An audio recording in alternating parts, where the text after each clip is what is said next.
La inflación anualizada. 52.5. Ah, mirá. ¿Esto es agosto 21 contra agosto 20? No puede quedarse quieto. No, lo presenté y no se puede quedar quieto, José Luis Esper. Buenas noches. Buenas noches, viejo. Hola, ¿cómo le va? Perdón, pero era para entender. ¿Usted candidato a diputado o no conductor de televisión? ¿Usted candidato a diputado o no conductor de televisión? Yo no pretendo ser el conductor. Era una pregunta que a lo mejor... ahora sí lo saludo. Era agosto 20, agosto 21. Efectivamente, es el último dato publicado la semana pasada del INDEC, agosto 2021 contra agosto 2020. Es el último dato oficial que tenemos. Bien, José Luis Esper, ahora sí, buenas tardes. Hola. Ya ni te saludo, ya está. Deciste lo que quisiste, ahora, ya está. Guarda, digo, para... Sí, señor. Para que no nos equivoquemos con los números. Guarda que estos 70.000 pesos es para una familia tipo, o sea, papá, mamá y 2 hijos. Suponete que los 2 hijos no trabajen, suponete entonces que la pareja sea la que consigue 70.000 pesos. Guarda que el ingreso personal equivalente a estos 70.000 debe ser de 30 de la canasta básica. Eso está en el INDEC, está ahí mismo. A 2 páginas de ese número está y también cuál es el consideran que no se ingreso alquila. para no ser pobre personal. Digo, para compararlo con el salario. Pero el salario del cual alquiler. él hablaba... Espera. Pero el salario del cual él hablaba, los 79.000 pesos, ¿no? Es una persona. O sea, una persona cobra 79.000 pesos en blanco, en promedio en Argentina, y la canasta básica, no la alimentaria, la canasta básica total, para una persona, para compararlo, ¿no? Sí. No es 70.000 pesos, eso Claro. para la familia tipo, debe ser de 30 la canasta básica. O sea, en promedio, el asalariado en blanco cobra más del doble que lo que es la canasta básica. Guarda. O sea, eso que dice Arroyo, que hay gente en blanco que está cayendo en la pobreza, con esos números no es así. Con los números que él dice. Pero, por ejemplo... ¿Entendés lo que digo? Sí. Sí, claro. Tenés que sumar 2 ingresos. Claro, porque esto para una familia tipo, donde puede ser que el papá y la mamá estén juntando 70.000 pesos. Está bien, pero acá no incluye alquiler. No, esto es la alimentaria, Por eso te digo. La canasta básica, acá dice canasta básica alimentaria, pero está la total también, espera. Tenés la Ahí total, está la total. del lado la total derecho es tenés la 70.000 total. pesos. Y del lado izquierdo tenés el límite de la indigencia. La Esto canasta para básica comer, alimentaria. 30.000 para comer, Fíjate, ahí está. 70.000 para vivir. Que incluye Pero los digo, servicios, todo lo que tiene que ver, además de la alimentación, con los Está bien, pero en servicios esta canasta de la- básica no está incluido el alquiler. No. O sea, o sos propietario o vivís en una villa. El resto de los servicios, sí. Todo lo que tiene que ver con la manutención de la familia de 4 individuos. No, el alquiler no está claro. Se Por eso, entiende- que te quiero decir, es irreal, porque no se está entiende incluido el que alquiler. hay 2 ingresos para sostener esa canasta básica, tenés que tener 2 ingresos o del promedio en el sector privado o 2 ingresos mínimos. Pero con el colapso que hubo en el mercado de alquileres en estos últimos 2 años, es un cálculo irreal porque en la realidad, el alquiler, ¿cuánto te lleva? Es irreal eso. Es irreal que vos no consideres pobre a una persona que recibe planes y porque cobra ese número vos no es pobre. Desocupado, una no pobre. cosa es... No. El beneficiario de plan, el grueso, una parte muy importante, es considerado desocupado. Una parte importante. Una parte no menor está considerado como ocupado, como subocupado, te digo. Subocupado, por eso. Sí. No es desempleado. Pero lo que es irreal es que porque vos suponete yo, soy una persona que quedó fuera del sistema y recibo un plan. Y ese plan me alcanza, sumo planes y me alcanza, junto con mi esposa, a 70.000 pesos. Yo no soy pobre. Eso está mal. Es porque ridículo. Vos sos un subsidiado. Vos sos No un pobre solo. subsidiado. Nosotros muchas veces contamos acá Hay que decir que la pobreza es mucho más alta. que eso termina desincentivando a la gente que vaya a buscar laburo. Bueno, ese es otro problema. Ese es otro problema también. Porque si vos te dan Es 35 lucas por quedarte en tu casa, ¿por qué vas a ir a vender tu oferta de Ese es un trabajo? problema. Gastando viático y comida para venir al centro, Es para un vender... problema que hay que solucionar urgente. Pero otro problema que habría que solucionar urgente en las estadísticas, de que una persona beneficiaria de plan es pobre. No es que no es pobre porque vos le das un subsidio para que alcanza para comer o para vivir más o menos civilizadamente. Es un pobre subsidiado, había que crear esa categoría en todo caso. ¿Qué piensas que va a pasar después de las elecciones? Si más o menos se repiten lo que están todos viendo en los resultados. Mira, yo no tengo claro qué va a pasar. Sí, te diría que se puede ordenar un poco la discusión desde ahora. Punto 1, ¿qué va a pasar el 14? ¿Gana o pierde el gobierno? Punto 2, ¿qué reacción tiene si gana o pierde? Punto 3, muy importante, el acuerdo con el fondo. A ver, en los próximos 2 años, a la Argentina le vencen 40.000 millones de dólares con el fondo, que es prácticamente el 100% de la deuda que Argentina tiene con el fondo. La postura del Le vencen gobierno, toda la al menos deuda. este fin de semana, fue seguir estirando, seguir Bien, tensando. pero te vencen 40.000 millones, que es toda la deuda. Para que tengamos una idea de la enormidad de plata que es eso es una enormidad, equivale al 100% de las reservas brutas que hoy tiene el Banco Central. 2 años de deuda con el fondo equivale al valor de hoy de las reservas brutas. Hay algunos que dicen que las netas ya son negativas. O sea, es tanta la plata que es impagable. Entonces, es impagable, ahí está. Sin acuerdo con el fondo, es impagable. Con acuerdo con el fondo sí es pagable, porque el acuerdo con el fondo es tacho y tacho. O sea, te doy para que me pagues. Por lo tanto, el acuerdo con el fondo lo necesitas sí o sí. Salvo que esté dispuesto el gobierno a entrar en default con el fondo. Ahora, si entras en default con el fondo, como el fondo como tal no existe, sino que es una cooperativa de países que se unen, donde los que están bien le prestan a los que están mal, vos te quedás fuera del planeta si defaulteás con el fondo. Puede ser que tengas demora, pero si defaulteás, viste que Werner, este ex funcionario del fondo, ha salido a decir que Argentina no va a pagar la deuda con el fondo. Yo no sé eso. Lo que sí te digo es que si Argentina va a un acuerdo con el fondo, vienen 2 años muy complicados, muy complicados. Y si no hay acuerdo, se prende fuego. Viene más complicado todavía. Está bien, pero al margen de eso, ¿cómo explicar? No, vos me preguntaste después del 14. Sí, por eso te digo. Las cosas que determinan el post-14 son esas, que yo no las tengo claras hoy. Yo no tengo claro, si el gobierno pierde, yo veo encuestas políticas... va a terminar acordando, digamos. Bueno, ojalá, ahora, el asunto es cómo. Ahora lo que están diciendo es, bueno, no queremos pagar con el hambre de la gente, tensando, esperando que corra el tiempo. El problema es que ya también, como en tantas otras cosas, pasaron 2 años. Bueno, espera, hoy no tenés acuerdo con el fondo. Yo vi un poquito de tu resumen de entrevista recién a la gente. La gente no llega a fin de mes hoy sin acuerdo con el fondo. O sea, no es que por el acuerdo con el fondo no va a llegar a fin de mes. Hoy ya la gente no llega a fin de mes. Y yo rescataría 2 comentarios muy interesantes de la gente recién. Uno, muy piola, una persona que dijo, che, los políticos gastan... Yo no llego a fin de mes, pero el político Ese era tuyo. Gastan lo que no tienen. Ese te votó vos. ¿Eh? Ese te votó vos. No sé, pero te digo, la gente tiene claro que los políticos son un conjunto irresponsable. También había un taxista que decía, estamos peor con Macri. Claro, bueno, y hay otro que decía, acá venimos mal hace 4 años, la pandemia arrancó hace 4 años, dijo uno, que es cierto. Sí, el taxista, sí.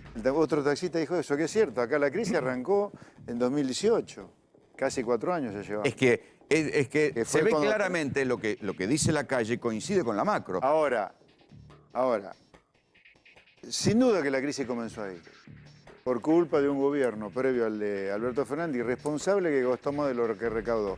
Ahora este gobierno sigue gastando más de lo que recauda.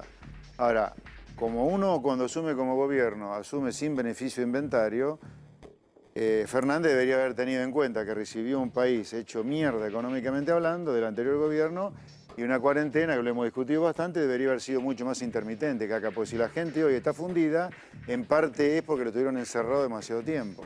Esperemos, Cachito, que tenemos una información de último momento. Cuando seas diputado, José Luis, ya no te van a preguntar solamente por economía. ¿Qué vas a hacer con los barras? Porque provincia de Buenos Aires es un lugar asolado por barra brava, barras internas de barras y más barras. Es importante aclarar a todos los que nos están viendo, aclararle a ustedes. Yo voy a ser diputado de la Nación, o sea, uno como legislador puede hacer algunas cosas, otras cosas no las puede hacer, ¿no? O sea, como ejecutivo yo no puedo hacer nada, como legislador sí, podemos hacer modificaciones del Código Penal, yo creo que hay que hacerlas. Yo creo que delito de adulto, pena de adulto. Hay que bajar la idea de inimputabilidad. Creo que la pena para homicidas y violadores tiene que subirse, las penas tienen que ser de cumplimiento efectivo. Tenemos que hacer todo lo posible, levantar nuestra voz para terminar con la... yo diría, doctrina abolicionista de Zaffaroni, que en parte está detrás de todo esto. Que los jueces no tengan miedo de fallar en contra de un delincuente, que el policía siente que el político apoya al policía cuando usa su arma reglamentaria contra un delincuente. Todas esas cosas están dentro de lo que uno puede hacer legalmente y desde el punto de vista discursivo. Ahora, después el Ejecutivo es otra cosa, ¿no? Porque las barras y las barras bravas. Bueno, yo estoy muy en línea con lo que vos decís. Una cosa es el tipo que apoya más que nosotros al jugador, está todo el día ahí, otra cosa es todo el negocio que el barra maneja. Y acá, de nuevo, bien, pero quiere voluntad política para desarmar la barra. La prevención, la inteligencia criminal, Por es algo supuesto. que por hoy está ausente. Porque Ahora, ese es un tema del Ejecutivo, la inteligencia criminal. Hay que tener voluntad para... también las policías provinciales hacen inteligencia criminal, se Está bien, supone. pero te quiero decir, como legislador, porque acá no quiero ni en pedo ni desde ahora mentir a la gente. Yo voy a ser legislador en el Congreso Nacional. Entonces, esto de la inteligencia criminal requiere de una decisión política de hacer inteligencia criminal. Nosotros podemos alzar la voz, por supuesto que sí. Pero digo, no hay inteligencia criminal en las villas, no se sabe quiénes son los narcos de cada villa. Es decir, Bueno, ¿cómo es eso porque no hay posible? voluntad de hacerlo, no hay voluntad. Entramos nosotros con 2 cámaras ocultas, ya sabemos quién vende, quién es el jefe, quién es el soldadito. Bueno, la yo te policía he no visto a lo vos, sabe. has estado en el sur. Es otro tipo de delincuencia o de terrorismo directamente, ¿no? Ahí no hay voluntad de poner orden, claramente. ¿Cómo vas a permitir que arríen la bandera argentina estos delincuentes e hicen una bandera que no es la argentina? Se escudan en el derecho de los mapuches, delincuentes que incendian casas, clubes, campos. ¿Qué es eso? Sembrar terror.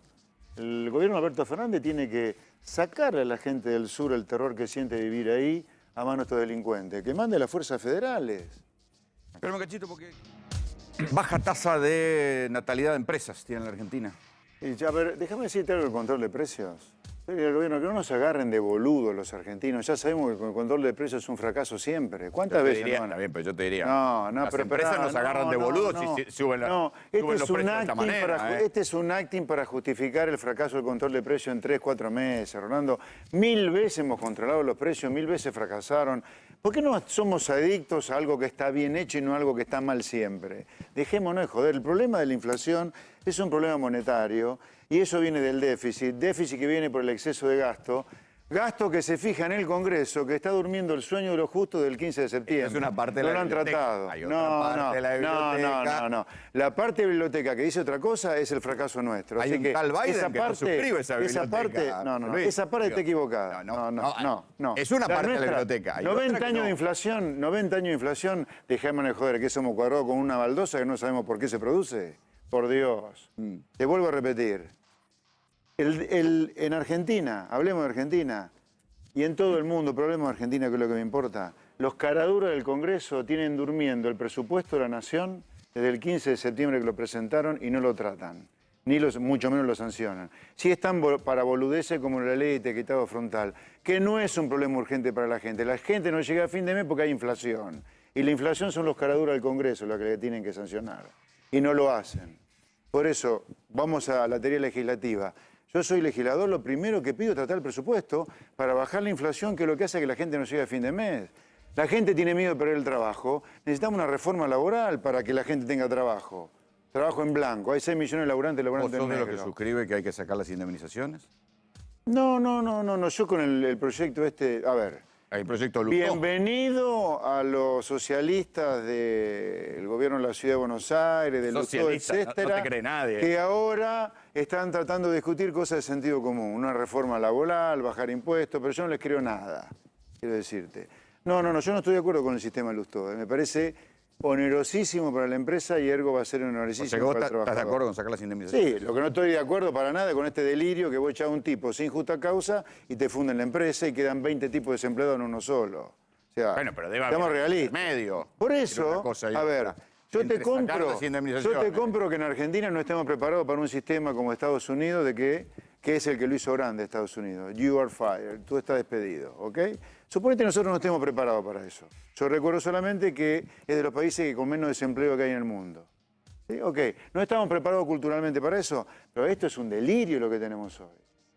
Es un delirio tener 6 millones de trabajadores trabajando en negro y que no haya ningún empresario con todo el derecho del mundo no querer contratar a nadie porque mete una bomba atómica adentro. Y si le quiere contratar no puede porque el planero prefiere vivir del plan y no laburar. Lo nuestro es un delirio también. Sí, yo coincido con vos que Delirio, ha llegado delirio. a una Delirio. a una reversión Entonces, y una alteración tenemos del que hacer sistema una de laburo. reforma de las leyes laborales, Pero sí o sí. Entre una cosa y otra tiene que haber matices. No, ¿me digo. perdonás? Entre una cosa y otra yo iría por el extremo que me demuestra que durante un siglo, salvo la crisis del 30, el desempleo no ha superado el 3-4%. Pero de nuevo, no estamos preparados culturalmente para eso. Vamos a una cosa más razonable que el que tenemos hoy. Néstor. Sí, espero usted recién proyectaba su labor futura como legislador y hablaba del tema de la delincuencia, las barras bravas. Rolando, cuando arrancó el programa, habló de la concentración de los sectores productores de alimentos. Esa concentración, esa posición dominante, se da en otros rubros de la economía. ¿Hay algo previsto para legislar en ese Y, sentido? a ver, usted tiene problema con los monopolios, usted como no vos, sino... Sí, sí. Abramos la economía. La solución para evitar el monopolio no natural es la competencia. Pero usted abramos la economía del comercio. hablaba de las experiencias repetidas que fracasaron. La apertura de la economía históricamente ha generado niveles altísimos Estás de totalmente pobreza. equivocado. En Argentina el fracaso del plan de Martínez Dios y el de Menem no tiene nada que ver con la pequeña apertura económica que hubo. Hubo una destrucción masiva de la industria nacional por culpa de un dólar barato. Eso no tiene nada que ver con la apertura económica. Obviamente, si vos abrís, esperá, si vos dejás que el dólar se abarate, y ese es un problema fiscal del dólar barato, obviamente te va a desaparecer la industria. Pero de ninguna manera en Argentina, por haber bajado algo los aranceles con Martínez Dios y algo con Menem, eso fue la destrucción de la industria. Nuestra industria fue destruida por el dólar barato, y eso es los caraduros del Congreso que no te sancionan presupuesto equilibrado, que es lo que causa el dólar barato. Eso yo te lo tomo. Cuando uno va a los países que no tienen inflación y tienen, si el fabricante local vende caro,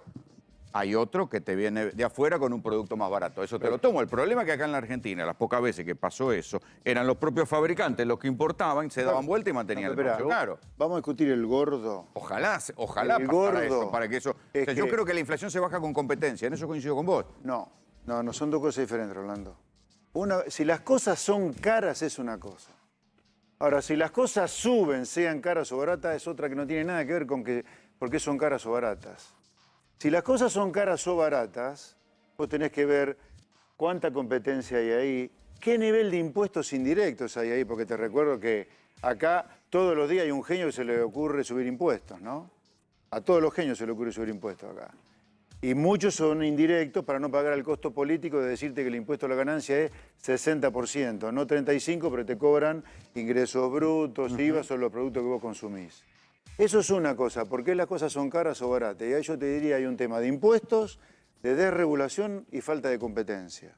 Ahora, ¿por qué las cosas suben? Es otra cosa. Esa es la inflación y ese es un problema monetario. Y ese es el Congreso que yo te digo que tiene que tratar urgente un presupuesto. Sí, pero acá no hay competencia. Por supuesto, no mayoría de las competencia. cosas no hay Abrir la competencia. economía para que haya competencia. No, pero Desregular la economía para que haya competencia y que las cosas no sean tan caras. ¿Y no es posible diversificar la producción a nivel interno sin tener que levantar las importaciones que han generado independientemente Bueno, de esta apertura? lo que pasa Te es que propongo, no ¿cómo son- hacés vos para... ¿Cómo es lo que decís? Diversificar, ¿qué es eso? No? La producción, digo, si una empresa fabrica el 80% de los dentríficos, bueno, busquemos que haya tres Competencia empresas, interna. que haya competencia interna para que haya mayor oferta en el mercado de manera tal de bajar los precios. Bueno, es lógica ¿cómo hacés económica. para que haya más competencia interna? Bueno, si no hay inversión legítima, el Estado Claro. tiene que meter la mano. Sí, está bien, pero el Estado ¿cómo tiene se que meterse. Suponete que vos... soluciona eso? Pará, En parte, vamos a un ejemplo Hay concreto. una comisión de defensa de la competencia. Que ¿Para qué pagamos impuestos para una comisión de defensa? Ah, de la no hacen competencia? nada. No, claro, Son bueno, analistas. pedo. Las pruebas al canto. que estás hablando A ver, de sí, la Gus. industria de la alimentación, es una de las más competitivas en términos internacionales. No estamos hablando de una industria que genere un producto que no es habitual en la Argentina. En la Argentina estamos hablando justamente de inflación de alimentos, que es obviamente Claro. una de las empresas o industrias más competitivas de nuestro país. Hay una fuerte Está bien, pero concentración. vamos al ejemplo concreto del yogur. ¿Quién va a poner una empresa de yogur hoy en la Argentina? Para competir con esta posición dominante que vende carísimo como es la de Danone. ¿Quién va a poner una empresa de yogur? Definitivamente. Nadie. Definitivamente, domina el mercado. Importalo para que Te sea diría- más barato, no sé. te digo, pero vos algo. hablaste... ¿Qué tiene que ver 80% de presencia dominante de una empresa con no querer entrar al mercado? Al revés, te diría yo. Pero acá no entra No tenés nadie. capacidad. Pero que no entre nadie tiene que ver con otras cosas. Porque la economía está, porque no hay crédito. Por eso porque hay confiable para inflación. nada. Ah, bueno, pero ahí hay otro... Está a punto de invierte. voltear con el fondo. Mira, estamos a punto No, de quedarnos la escala- fuera del planeta Tierra. No, las Pues escalas eso debe inciden. invertir. De hecho, yo creo que las escalas inciden en materia de negociación empresaria. De hecho, fíjate, hablabas recién con el representante de los supermercadistas. Si vas a la última semana de esto de implementación de precios congelados, lo que te plantean los datos es que las grandes superficies, los grandes supermercados pudieron negociar con sus proveedores y recepcionar la mercadería en términos de la lista publicada por el gobierno. O sea que la PRI te sirvió. Pero porque tuvieron poder de negociación por su escala, por su magnitud. Los de cercanía, los supermercados, los chinos no pudieron negociar por su menor escala y por supuesto que los proveedores, Pará. los grandes proveedores... Los chinos no entregaron- pagan los impuestos. Porque con cuando otra- vos ves con un ticket otros en un valores. supermercado chino, te cuesta. Bueno, Digo, no ese quiero es el otro generalizar. problema, la economía en negro. En un supermercado, al final del día, yo lo rescato, te dan el ticket con todos los Recién impuestos. El supermercadista planteaba parte de la economía en negro, no solo de los últimos eslabones de la cadena, de quienes fijan los precios en la góndola, sino también de la cadena de valor, de los proveedores que, hay que decirlo, parte de su producción está en negro y por tanto no puede acudir al mercado oficial de dólar, este que decías está congelado, es más bajo, sino que tiene que acudir al mercado informal porque parte de su producción... Por eso importa el dólar blue, el dólar MEP. Pero por supuesto, a ver, hay una parte de la cadena de valor, de la cadena de producción, esto hacia atrás de los supermercados, en donde se acude al mercado informal del dólar porque no se factura. Entonces, si no facturás, no podés demandar importaciones con insumos a valor Tengo una pregunta oficial. para todos, porque yo quiero tener claro si entendí bien o mal. ¿Greenman valida el control de precios? Lo que no le gusta es que haya sindicalistas controlando precios, pero él no tiene problema con el control de precios. No me quedó claro, la verdad.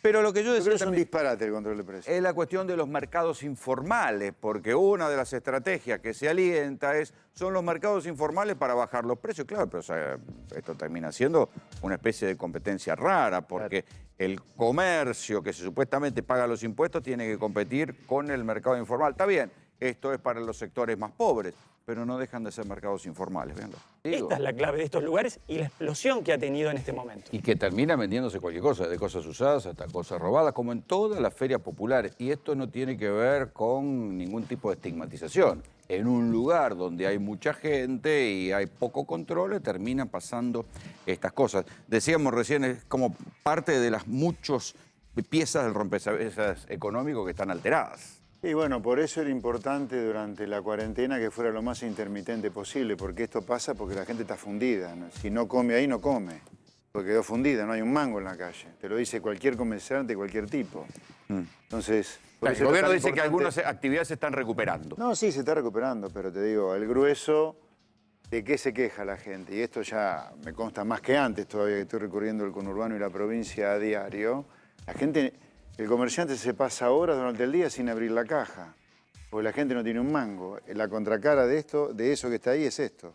La gente no tiene un mango. Sí, y la inflación devoró la plata que el gobierno supuestamente puso a través de vías indirectas, sí, claro. En el bolsillo de los más Y pobres. la va a seguir devorando, no tengas duda. Ahora, como que acá hay dos cosas diferentes. Uno, hay un problema estructural. Al comerciante que vos le permitís al mantero en la puerta, el comerciante se quiere matar. Con toda razón. Lo revientan impuestos y vos el mantero por poco lo aplaudí que esté ahí. Eso es lo estructural. No, y además, la persona que va por ahí sabe que el mantero le va a vender más barato. Bueno, es un problema estructural que no podemos admitirlo. Ahora, vos tenés una coyuntura complicada. Bueno, el gobierno de la ciudad tampoco lo resuelve. No, los gobiernos en general, los gobiernos no lo atacan al problema. Pues acá, ¿por qué no lo atacan? Bueno, porque ellos son parte del problema. Porque ¿por qué el comerciante te tiene que vender caro? No lo que aumenta. ¿Por qué todo es caro? Porque le revientan impuestos y el tipo obviamente traslada la tonelada de impuestos que el Estado le cobra a los precios finales. Por supuesto que sí. Entonces acá la política se hace la distraída con este problema y en lugar de bajar el gasto para bajar impuestos, te deja el mantero que lo funda el comerciante.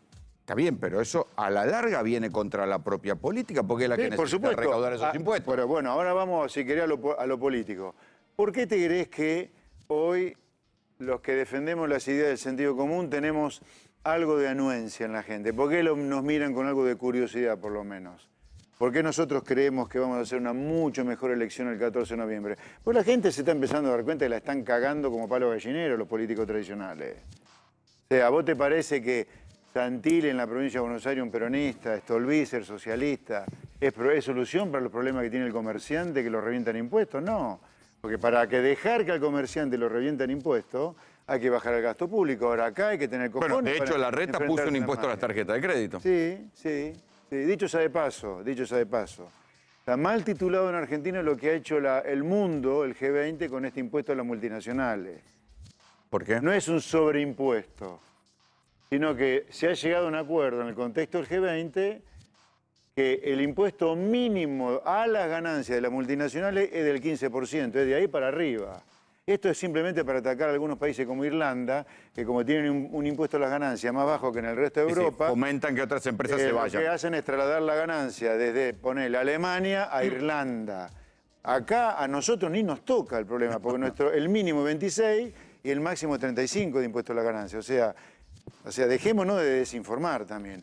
No es que el mundo cree un nuevo impuesto, no es así.